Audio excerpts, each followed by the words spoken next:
योगस्थ कुरु कर्माणि संगम त्यक्त्वा धनंजय सिद्धा सिद्धयो समो भूत्वं समत्वं योगः उच्यते। अर्थात हमें योग में रहकर ही कर्म करना चाहिए। साथियों नमस्कार, मैं योगाचार्य संदीप फिर उपस्थित हूँ आपके सामने एक योग विद्या के साथ, एक प्राचीन पौराणिक प्रथा के साथ, जिसका योगदान हमारे योग में भी बहुत है। दोस्तों, हम बात करेंगे वात पित्त और कफ को नियंत्रित करने की। दोस्तों, वात पित्त और कफ ये त्रिदोष हमारे शरीर में होते हैं, मनुष्य के शरीर में पाए जाते हैं। इनका हमारे शरीर में होना बहुत ज़रूरी भी है दोस्तों, और अगर इनका बैलेंस बिगड़ जाए तो यह हमारे स्वास्थ्य पर बुरा असर भी डालते हैं दोस्तों।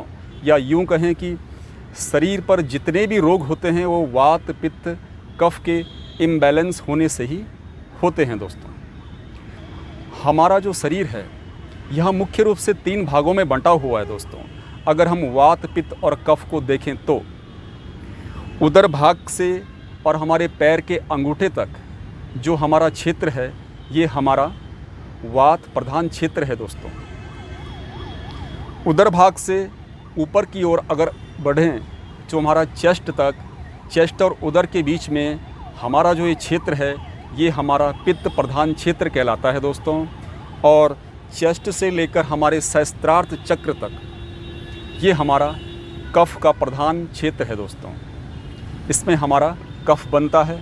तो इस प्रकार से हम मनुष्य शरीर भी 3 भागों में बंटा हुआ है।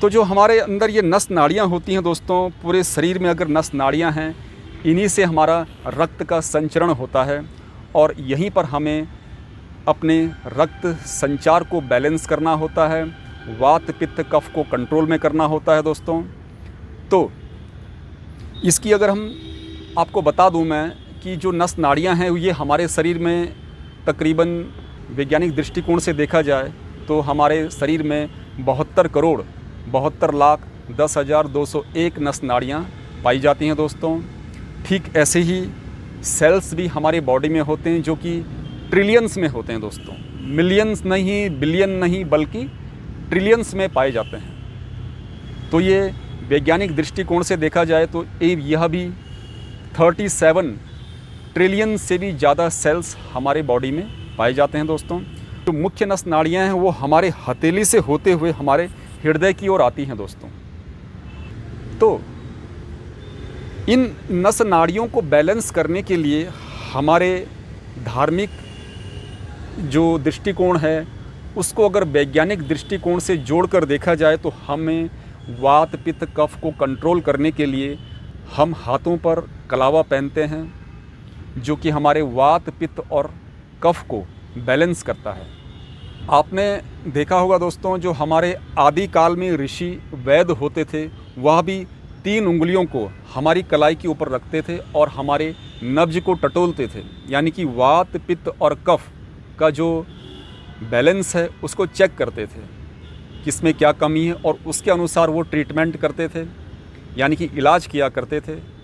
और आधुनिक युग में जो डॉक्टर हैं, एलोपैथी है, इसमें भी अगर हम जब बीपी को नापते हैं तो डॉक्टर हमारे हाथ पर एक पट्टा बांधता है जिसके कारण वह बीपी को चेक करता है। कुल मिलाकर वह भी नस नाड़ियों को ही चेक करने का एक तरीका है जिससे कि बीपी को चेक किया जाता है कि इसका नस नाड़ियों की क्या स्थिति है, खून का संचार कितना है, कम है, ज़्यादा है। इसको देखने के लिए आज बीपी चेक किया जाता है।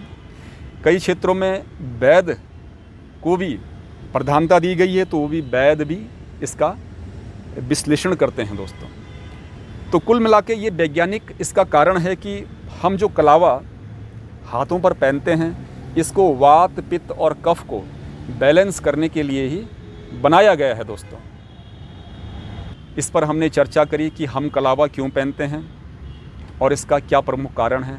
तो आशा है दोस्तों कि आपको समझ में आ गया होगा कि हम कलावा हाथों पर क्यों धारण करते हैं, इसकी क्या विधि है, इसे कब धारण किया जाता है, वो उसका एक धार्मिक पक्ष है। उसकी हम अगली बार चर्चा करेंगे। तो दोस्तों, चैनल पर यदि आप नए हैं तो चैनल को सब्सक्राइब करें, शेयर करें और कमेंट ज़रूर लिखें दोस्तों। तो यही आज का विषय था। अधिक से अधिक योग करें, प्राणायाम करें, खुद भी करें, दूसरों को भी करवाएं। तो तब तक के लिए साथियों, नमस्कार।